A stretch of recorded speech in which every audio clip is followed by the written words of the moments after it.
8 to 10 teams around the world have independently verified that there is the fingerprints of a cosmic impact event that occurred around 12,800 to 12,900 years ago that seems to be right there along with the mass extinction. Now, back to the question, which is where would people have survived? And were such a thing to happen again, where could people survive? Well, there are places around the world. Like, for example, if you look in Africa today, where's the greatest concentration of megafaunal species in the world today? Africa, right? If we look at a census, continent by continent, what we see is that North America lost 3/4 of its megafaunal species at the end of the Ice Age. South America lost about the same percentage. Eurasia lost about 35%. Africa only lost 10%. That's why Africa today has the greatest number of megafauna. When you start thinking about, and let me define megafauna. A megafauna is defined as any animal that weighs over 44 kilograms in body weight, which is right about 100 pounds. Okay. So if you take the census of animals living on Earth today, there's about, and depending on how you divide them up, do you separate timber wolves from gray wolves? You know, do you separate African elephants from Indian elephants? Probably you do, but there's some variability in there. But let's say there's roughly 100 to 120 species of megafauna around the planet. It's about equal to the number of megafaunal species that went extinct around the world. So to put that in perspective, what that means is that you would have to, the number of species that got wiped out at the end of the last ice age, and there's an argument about, was the span a decade, 100 years, several thousand years? That's still being worked out, although it looks like it's honing in right at this boundary, which is dated at 12,900 years ago.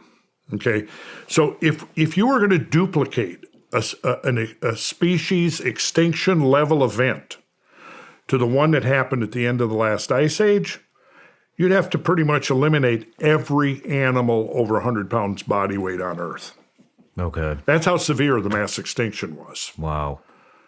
And that was, I mean, that's not even considered one of the great ones in Earth history.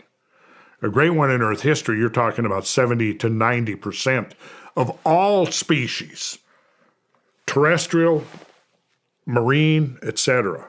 Permian Triassic may be as much as 95% of all species on Earth went extinct, just like that.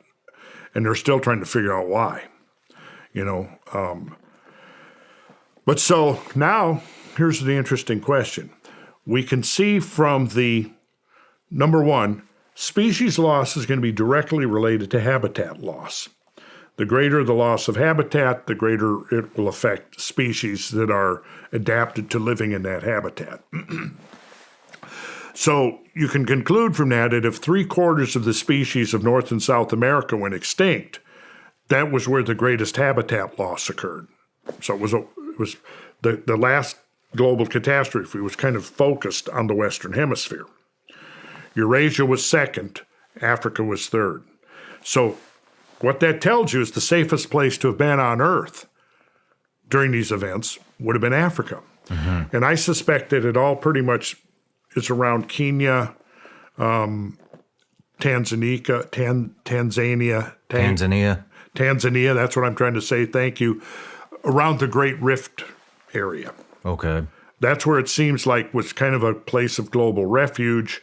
You had the greatest survival of species, and once the dust settled in the aftermath of these events, they were able to repopulate. So nobody really sought refuge. It was just luck of the draw where you were on the Well, on the now map. You get down to a really interesting question. I think that the plausible scenario might be that you had survivors of two types. Those who survived by the luck of the draw, and those who survived because they knew it was going to happen, they planned for it, they prepared for it. And you think they knew it was going to happen? I think I think we could make a strong argument that somebody did know. How so? How would they have known? Well, see, this is where we now get into why ancient peoples all over the world were such obsessive sky watchers. And how did astronomers were able to predict this impact on Jupiter a year in advance? Now, I think that we could make the argument that there was, whatever you want to call them, a priesthood or whatever, whose job it was to monitor the skies for generation after generation. And typically, one of the things that would happen is that impacts, right now, we could think of Earth, we could think of Jupiter. And there are streams of stuff traveling between the two, almost like cosmic ping pong or something, right? Now, every year on June 30th and 2 times, right around late October, early November, late June, early July, Earth crosses this stream of cosmic debris that's called the Taurid meteor shower. The peak of that, now it takes, to fully cross the stream, takes a couple of weeks, right? But the Tunguska object, if I come back, we can look at some really cool graphics. Pull them up. Well, if you'd like. I don't know if I've got that open, but when we do the break, I'll pull some stuff up, okay? Picture this. You've got this stream of debris coming in from Jupiter, coming around the sun, and going back out to Jupiter. The whole stream takes between 3 and 4 years to make an orbit around, like this, right? Now, here comes the Earth. It crosses the stream twice, right? Once in late October, early November. When it crosses, at that time of year, it's crossing in such a way that if you were to look up the stream, you'd be looking out into space. You'd be looking towards the constellation of Taurus. That's where it gets its name, the Taurid meteor shower, after the constellation of the Bull. Now that stream comes around the sun. Now if Earth is crossing there in late June, early July, and you're looking up the stream, as these things are approaching, you're looking almost directly towards the sun. So you don't see them. That's what happened on June 30th, 1908, is that thing came from around the sun. And the people that did see it in the last few seconds, they described things like it looked like it was being born out of the sun, or the sun spit it out, and they see this thing suddenly in the sky, and then it gets brighter than the sun, and then the damn thing explodes. And you had people 40 miles away from the epicenter of the explosion who were literally like blown off their feet and thrown 20, 30 feet in the air. Interesting. Yeah, I mean, that was how the pressure wave that went out from that, right? So,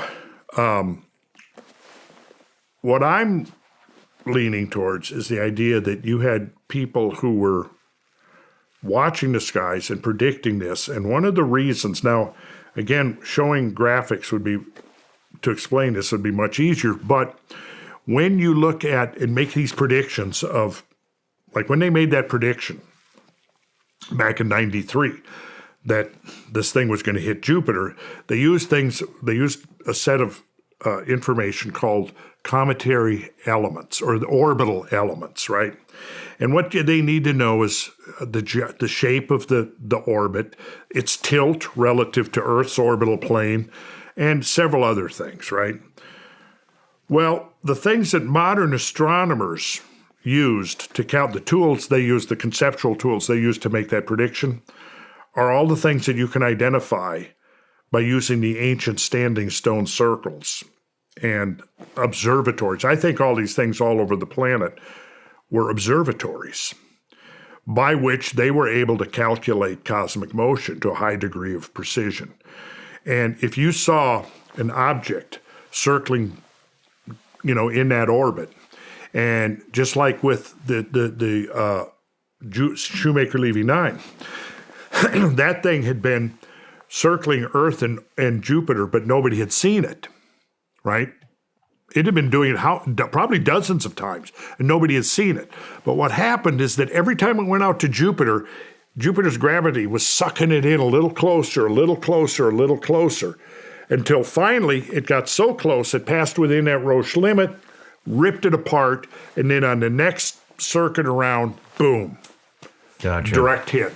Gotcha. Now, maybe there were ancient people with enough sophistication to see things in the sky multiple orbital periods before impact. This is the title of this article is Scientists Discover a Major Lasting Benefit of Growing Up Outside the City. So I'll just read a few highlights here. Using data from 3,585 people collected across 4 cities, scientists from the Barcelona Institute for Global Health report a strong relationship between growing up away from the natural world and mental health in adulthood. Overall, they found a strong correlation between low exposure to nature during childhood and higher levels of nervousness and feelings of depression in adulthood.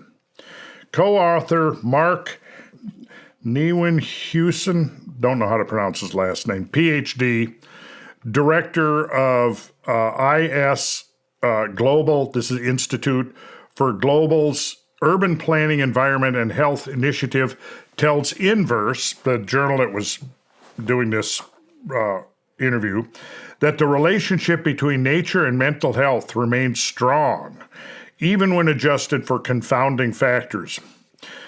Quoting him, what we found is that the childhood experience of green space can actually predict mental health later in life. Wow. The people that reported more exposure to nature actually have better mental health than those that don't, even after we adjust for exposure at the time of interview when they are adults. Let's see. For one thing, many studies have noted nature's ability to reduce rumination, a risk factor for mental illness.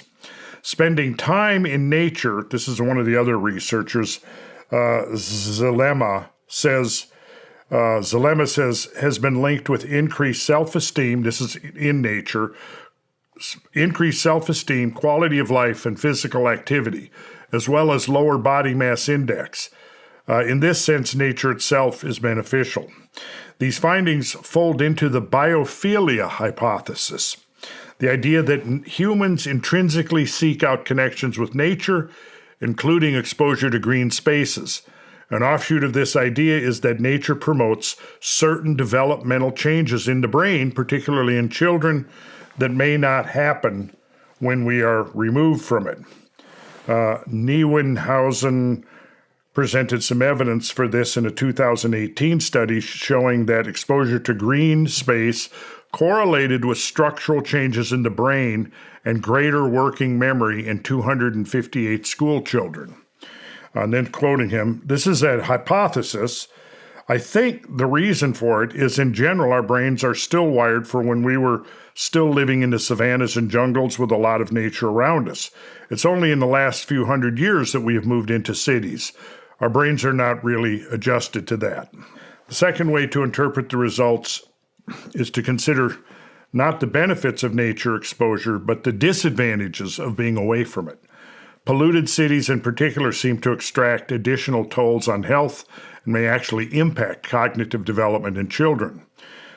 These negative aspects of being removed from nature highlight the indirect way that growing up in a city could have lasting effects. In other words, the way we're designed our cities is inherently harmful. Finally, let's see. We cannot really say how much exposure exactly there should be. Children that have poor residential access to nature could certainly benefit from field trips in nature, but it would probably be better if there's regular exposure at home and school. There's a image here of a brain scan. Let me make this a little bit more visible. I can hold it up. And these This shows that exposure to green space was linked with structural changes in white and gray matter volume in the brain, suggesting that there might be a causal relationship between cognitive development and exposure to green space, and those yellow showing where the structural changes are taking place. Wow. In the brains of children who are being regularly exposed to nature. Wow. Fascinating stuff, isn't it? Isn't it, though? Yeah.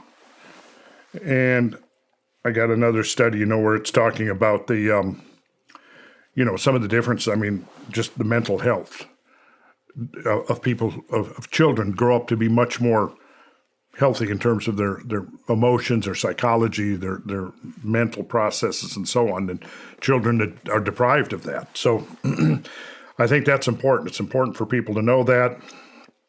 And then I have a comment here where I say the proportion of rural to urban dwellers in America has shifted dramatically in the past 3 to 4 generations, creating an imperative need for opportunities for people to reconnect with the natural order. This is especially important for children and young people who will inherit the earth and must become its stewards as the 21st century unfolds.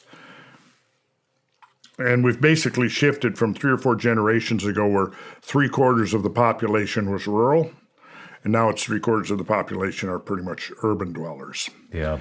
And you got kids now who, I've talked to kids that are teenagers who've never seen the Milky Way galaxy. Man. That's not good. Yeah. That's not good. And schools aren't living up to what they should be doing. Well, they got their own agendas nowadays. Yeah. What we found is that childhood experience of green space can actually predict mental health in later life. The people that reported more exposure to nature actually have better mental health than those that don't even after we adjust for exposure at the time of the interview when they are.